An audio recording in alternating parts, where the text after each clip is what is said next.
someone firmly committed to the haqa'iq of the deen, the haqa'iq of the aqidah, it's impossible to address the problems of the age without a very deep grounding in the knowledge systems of the tradition. However, there's a slight problem.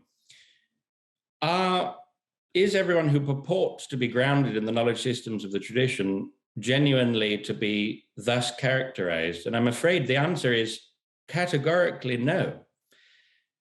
Now, it's true that all of the Islamic sciences declined very heavily, but this is most pronounced in the case of the aqliyat, right? And all of the different, there's aqliyat, there's lots of different dimensions of the aqliyat. What I most fundamentally mean is ilm al-kalam, philosophy, logic, metaphysical Sufism. Of course, people would include things like usul al-fiqh. I think that's also experienced a sharp decline, but it's not quite the same issue. So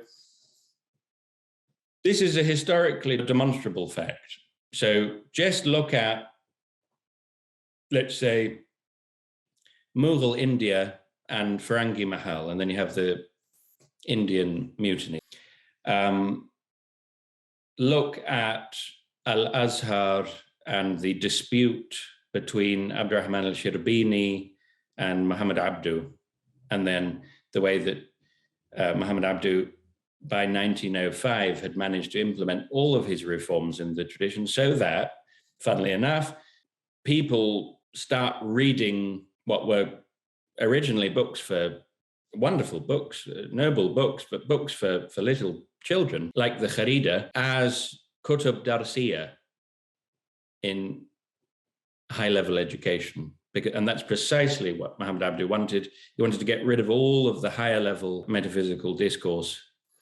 And, like Luther, it's pretty khabith because he did it coming from the standpoint of actually knowing it. He wasn't a jahil who was like, we don't want any of this stuff. We just want, science and technology, and this is all standing in the way. No, he knew that tradition very well, and so it's mysterious and it's alarming and has the feeling of nefariousness that he went down that path. But Allahu alam, he was a genuine alim, a real alim, and so that's what took place in Al-Azhar, the reform of the curriculum there, so that it turned into frankly a third-rate secular institution. Now, in Syria, I was told by people who had a specific interest in ilm al-kalam, most particularly in the question of why am I not finding it in the whole of Syria, which is a great and acknowledged great center of powerhouse of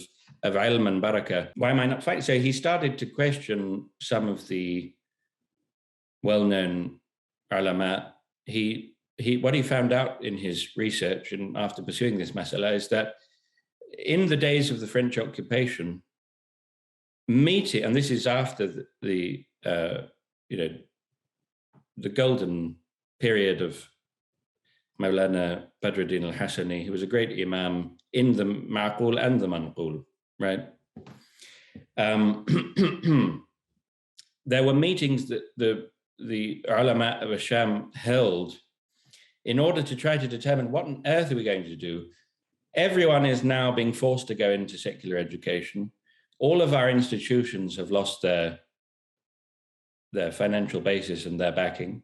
The tulab al-ilm, it's no longer a credible route through life to pursue the ulum in the guise in which it used to be pursued, which is that the most intelligent students in the society, young people in the society would go into the ulum, just like today they go into engineering in the Arab world or medicine.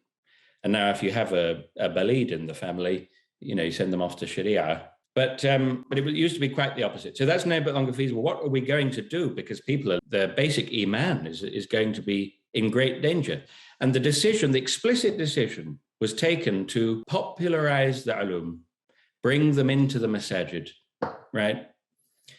And so you have that picture, and it's a wonderful thing of what used to be high-level, rational discourse and speculation and mubahatha and so on turned into this kind of faith-building, basic moral and ethical exhortations, very often somewhat sentimental presentation of faith-building material, much of it very good and very, very martabar books in the tradition, of course, like, great books like Risala al-Qushayriya and Hikam al-Tha'iyya and things which are great classics of our tradition, but they're not kutub darsiya.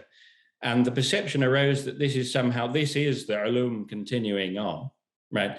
And we had a great Syrian alim, very well known. I won't mention his name out of respect for him. I'm not saying anything bad about him, but still, he came into our lesson, which was in the late Ottoman curriculum and in the Kurdish tradition, which was one of the few traditions that hadn't been watered down. He came into our class for a year and came every day because he was so entranced by this. He hadn't experienced a level like this. And he said to us after some months, he said, there hasn't been a dars khas like this in Syria for 50 years. He said that. Right. Traditionalism, where you have these people, this identitarian motivation. We live in a confusing and bewildering and difficult and challenging world. I don't look down on this human orientation. I just understand it well because I went through it myself. There's this idea that we're going to hold fast to the officially true position on everything. And we don't even need to get into serious detail about looking at the Western tradition, the hundreds and hundreds of years of its unfolding, because we already have the officially true doctrine. And it's like someone comes to us, what do you say about Kant? Oh, no, we have the officially true doctrine.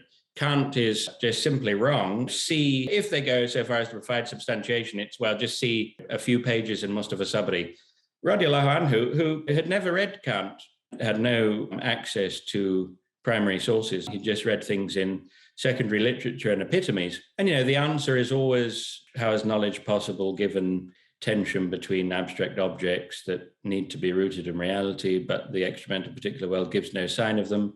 Well, it's always God did it, a voluntarist God did it. It's all the will of God. So how do you affirm the will of God and the existence of God to someone brought up in that environment of hundreds of years of methodological skepticism? Well, كل جسم مؤلف وكل مؤلف محدث فكل جسم محدث. العالم متغير وكل متغير. I mean, give me a break. You can't be serious.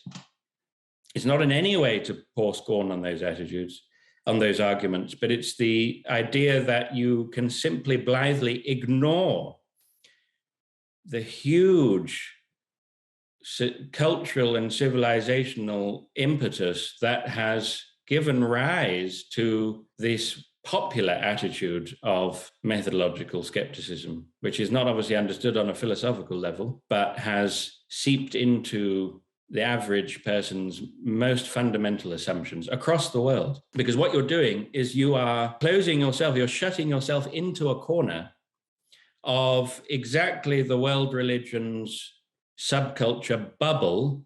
And that's what I mean by traditionalism, right? It's the idea that we will survive, we'll create our ship to traverse these very dangerous waters by just ignoring everything else and holding fast to the orthodox position. Now, again, why is that a problem? It's because your orthodox position is not the orthodox position.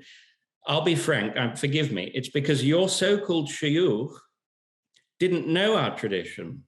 All that they had done was study Johar al-Tawheed badly, and then they didn't have the honesty to admit to their students that they didn't know the higher echelons of the tradition.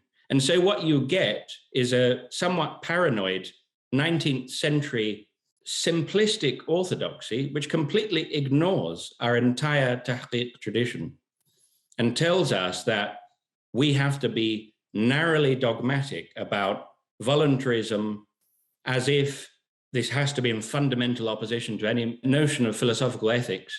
And we have to be narrowly dogmatic about atomism, even though none of the great ai*imma in our Ash'ari tradition were atomists.